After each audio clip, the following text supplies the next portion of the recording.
Welcome! Today's story is called The Letter. It's about unexpected changes, difficult choices, and discovering what truly matters in life. Listen carefully and enjoy the journey. Let's begin! Sarah stood in her small apartment kitchen, holding a white envelope. Her name and address were written in elegant handwriting she didn't recognize. There was no return address. She turned the envelope over in her hands. It felt heavy, like there was more than just a letter inside.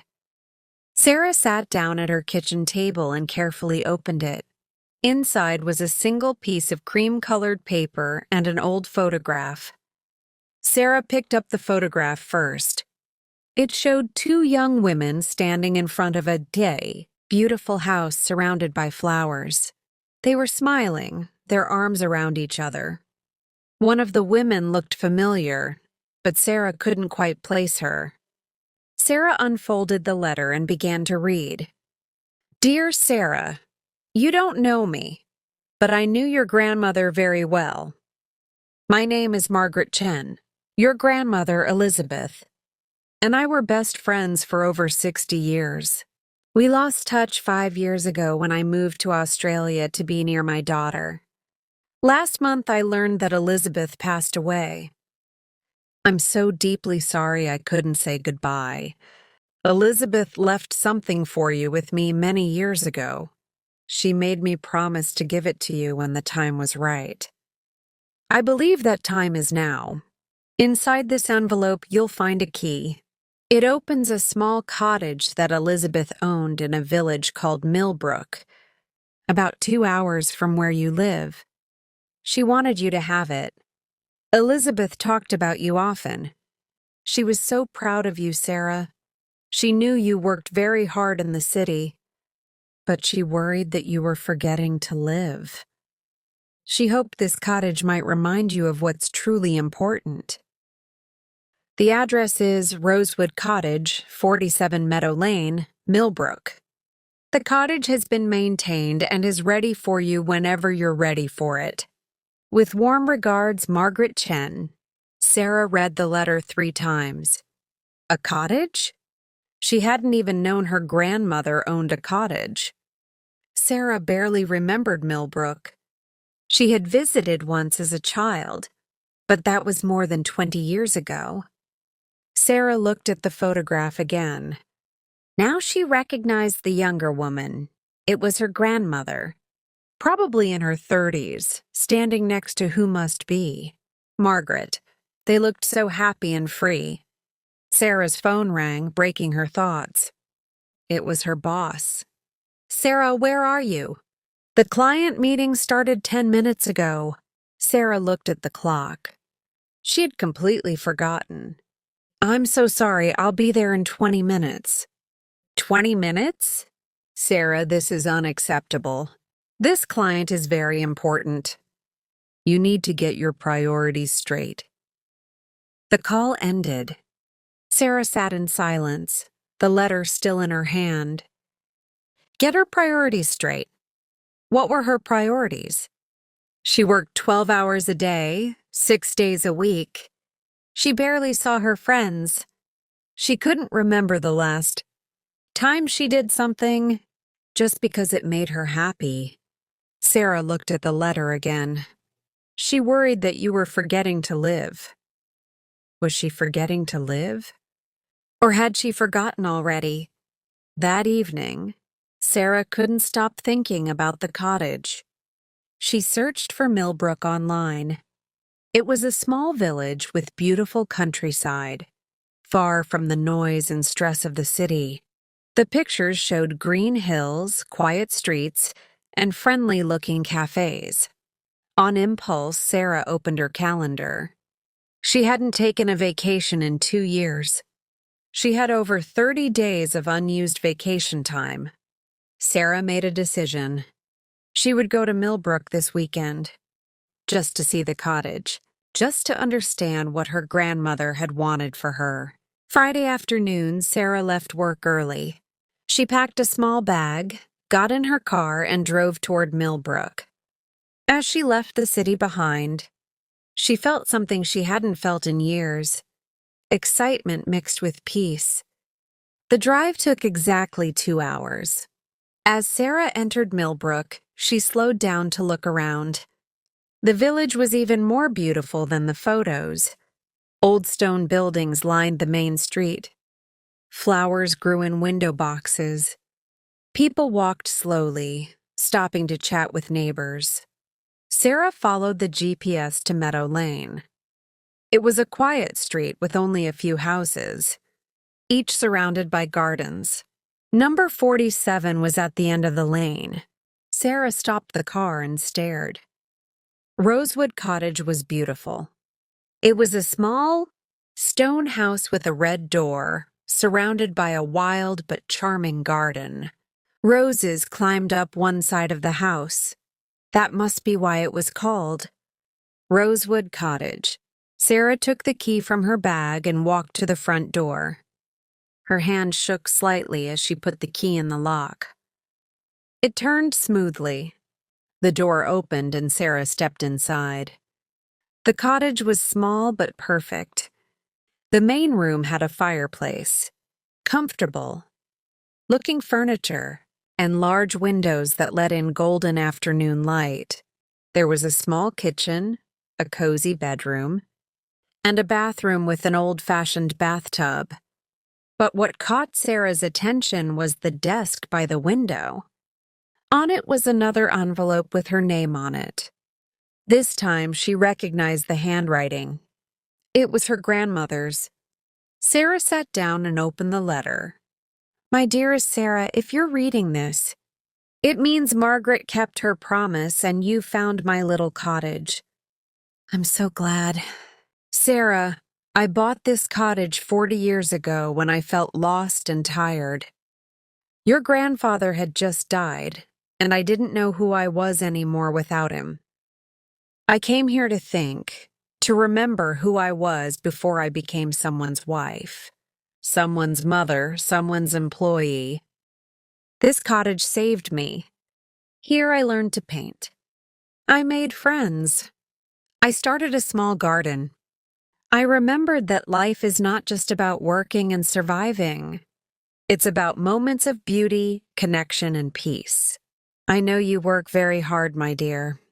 I'm proud of your success. But I worry that you've forgotten to enjoy your life. You're so focused on the future that you're missing the present. This cottage is yours now.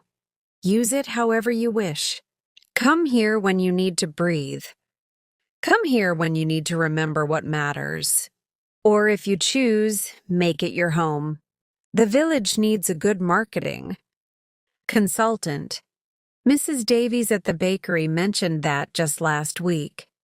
Whatever you decide, know that I love you and I want you to be happy, not successful, not impressive, just happy. With all my love, Grandmother Elizabeth." Tears rolled down Sarah's face. Her grandmother had understood. She had known exactly how Sarah felt, even though Sarah hadn't admitted it to herself. Sarah stood up and walked to the window. The sun was setting, painting the sky pink and orange. The garden glowed in the evening light. Everything was quiet except for birds singing. Sarah stayed at the cottage that weekend. She walked through the village, discovering small shops and friendly people. She sat in the garden and actually relaxed. She cooked simple meals in the cottage kitchen. She slept deeply and woke up naturally without an alarm. On Sunday evening, as Sarah prepared to drive back to the city, she felt different, lighter, clearer. Monday morning, Sarah walked into her boss's office. "Sarah, you missed Friday afternoon. Where were you?" "I was taking care of something important," Sarah said calmly. "I need to talk to you about my future here." Her boss looked surprised. "Go on." "I'm resigning. I'll give you 2 months. Notice so you can find someone else and I can finish my current projects properly." "Resigning? Sarah, you're one of our best people. Is this about money? We can discuss. It's not about money, Sarah interrupted gently. It's about my life. I need to make a change. Her boss stared at her for a moment, then nodded.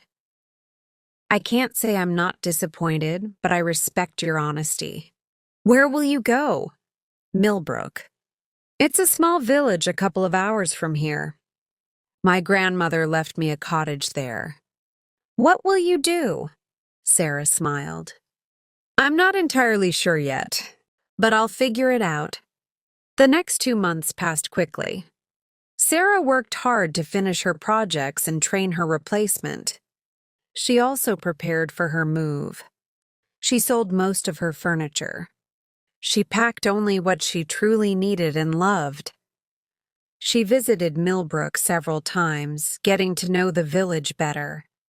She met Mrs. Davies from the bakery, who did indeed need help with marketing and social media. She met Tom, who owned the bookshop and needed a website. She met several small business owners who needed exactly the skills Sarah had. Sarah realized she could work as a freelance consultant, helping local businesses while having time for herself. On her last day at the company, Sarah's colleagues threw her a small party. You're so brave, one colleague said. I wish I could do something like this. You can, Sarah replied simply. You just have to decide what you want and then take the first step. That weekend, Sarah moved to Millbrook. She spent her first night in Rosewood Cottage, sitting by the fireplace with a cup of tea, feeling completely at peace. Over the next few months, Sarah built a new life. She took on several clients in the village, working from home on her own schedule. She started painting, something she hadn't done since school. She joined the village book club. She made real friends, people who knew her as Sarah, not as the marketing consultant or the person who works all the time. She transformed her grandmother's wild garden into something even more beautiful. She planted vegetables and flowers. She set up a small table where she could sit and work on sunny days. One afternoon, 6 months after moving to Millbrook, Sarah was working in her garden when an elderly woman walked past. Excuse me, dear, the woman said. Are you Elizabeth's granddaughter? Sarah stood up and smiled. Yes, I am. I'm Sarah. I thought so. You look just like her. I'm Joan. I was a neighbor of your grandmother's. We had tea together every Tuesday for years. It's nice to meet you, Joan. Elizabeth talked about you often, Joan said gently. She would be so happy to see you here, living in her cottage, making it yours. I think about her every day, Sarah said. I wish I could thank her. Joan smiled. You are thanking her, dear. By living the life she wanted for you. By being happy, that's the best thank you could give. After Joan left, Sarah sat in her garden and thought about those words. She looked at the cottage, at the garden she had created, at the peaceful village around her. A year ago, Sarah had been working 12-hour days, stressed and exhausted, living for weekends that never felt long enough.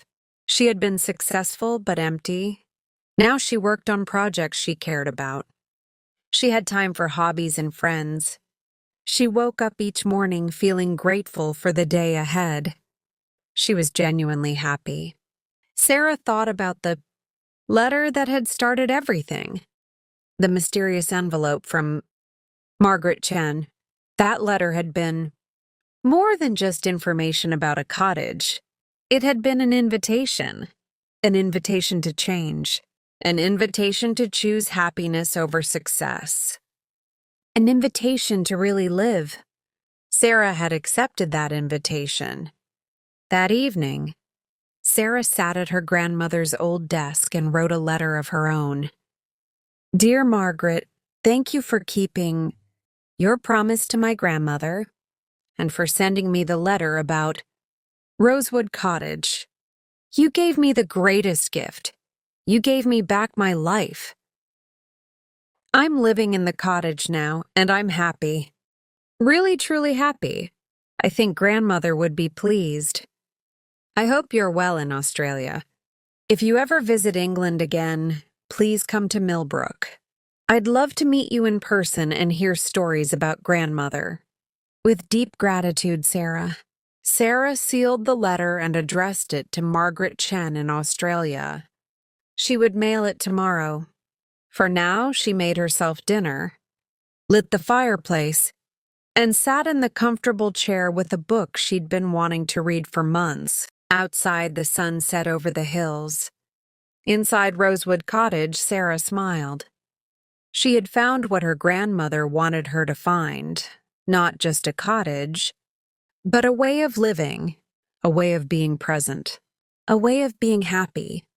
The letter had changed everything, and Sarah would be grateful for it every single day. Thank you for listening. I hope Sarah's story reminded you that it's important to think about what truly makes you happy, not just what seems successful. If you understood most of the story, wonderful. If some parts were difficult, that's okay. Listen again and you'll understand more each time. Learning through stories helps you hear natural English in context. Keep listening, keep practicing. Thank you for joining me today. If you enjoyed this story, please like, subscribe, and comment below. Until next time, keep learning and keep dreaming. Goodbye.